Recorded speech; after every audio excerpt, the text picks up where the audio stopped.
안녕하십니까. 발질환 무엇이든 물어보세요. 이우천입니다. 둘째 발가락에 관절염. 그죠? 우리가 관절염 그러면 흔히들 그러세요. 관절염이 발에도 있습니까? 대개 난 관절염 그러면 관절, 그러면 무릎을 생각하시죠. 그런데 하물며 발목도 아니고 발가락 끝부분에 무슨 관절염이 생기느냐. 그것이 또 뭐 조그만데 관절염이 생기면 그 문제가 될까? 이렇게 생각하실 수도 있지만 사실은 이것 때문에 보행이 곤란한 분들이 꽤 있습니다.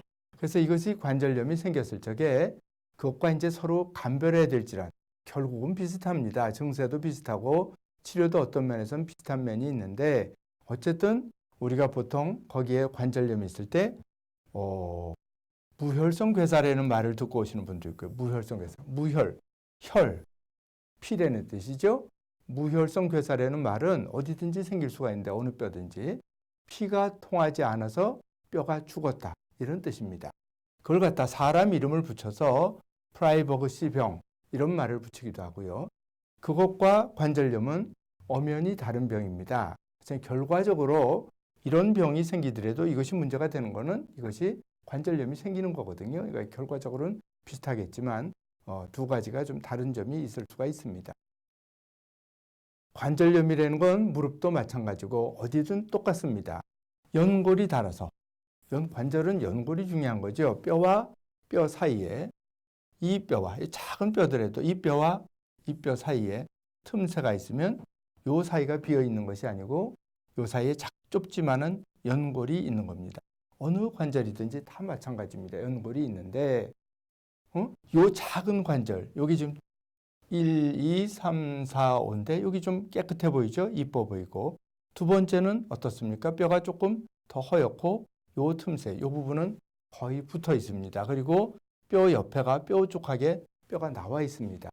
관절염이 되면 어느 관절이든지 연골이 닳아서 뼈 사이가 가까워지고 심지어는 완전히 뼈끼리 부딪히고 그러다 보면은 뼈 옆으로 이렇게 뾰족하게 가시처럼 뼈가 자라납니다. 그거를 골극이라 그럽니다. 이 부분의 이런 형태는 어느 관절이든지 똑같습니다.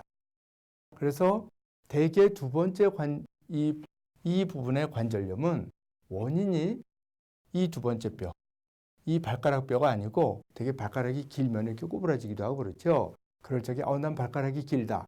그럼 발가락 뼈가 사실은 긴 것보다는 대부분은 요 뼈가 길어서 생깁니다. 요 두 번째 뼈 요것이 첫 번째하고 딱 서 있는 상태에서 선을 딱 이렇게 거봤을 때 1번과 2번의 끝선이 거의 같은 선에 있어야 되거든요. 근데 이 환자의 경우에도 이분의 경우에도 요만큼 길죠.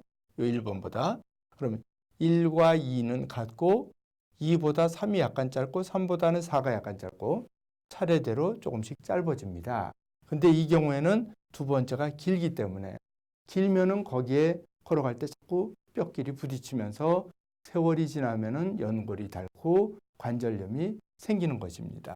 그래서 발등뼈가 대부분 길어서 관절염이 생기고 원인이 길어서 생기는 것이라면 치료는 길이를 줄여야 되겠죠. 줄여야 되고 물론 관절염 때문에 생긴 이 가시 같은 것도 생기면은 깎아내 줘야 되지만 길이를 줄인다. 원인을 해결해 준다. 이것이 가장 기본적인 치료 방법이 되겠습니다.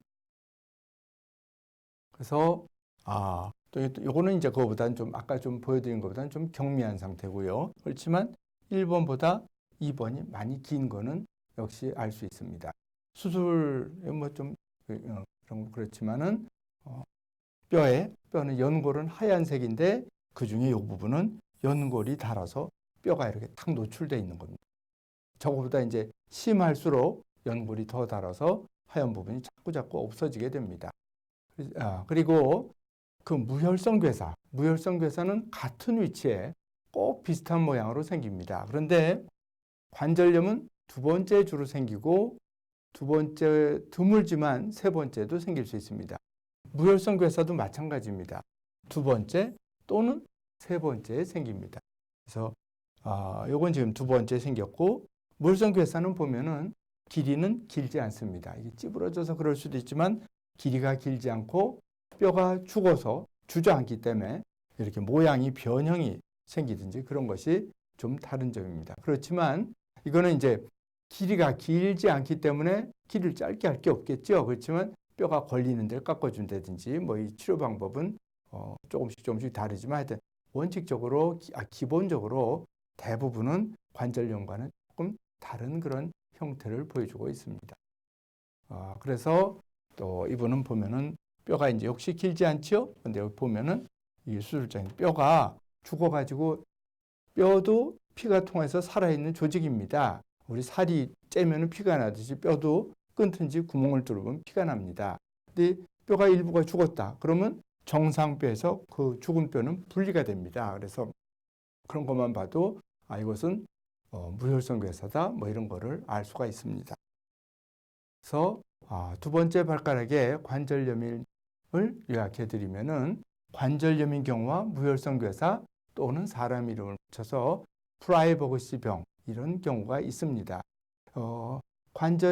관절염이 돼서 뼈가 자라나든지 아니면 무혈성 괴사가 돼서 뼈가 이렇게 찌그러지든지 그러면 관절이 부드럽게 움직이지 못하기 때문에 잘 움직여지지도 않고 움직이려고 그러면 아픕니다. 발등 쪽으로 구부려 움직여도 아프고 발바닥 쪽으로도 움직여도 아픕니다. 관절염은 두 번째 발등뼈가 길어서 생기는 것이고 무혈성 괴사는 뭐 원인이 이럴 것이다 여러 가지 추측은 하지만 뚜렷이 100% 이거다 그렇게는 잘 모르는 병입니다. 이상으로 두 번째 발가락의 관절염에 대해서 알아봤습니다. 대단히 감사합니다.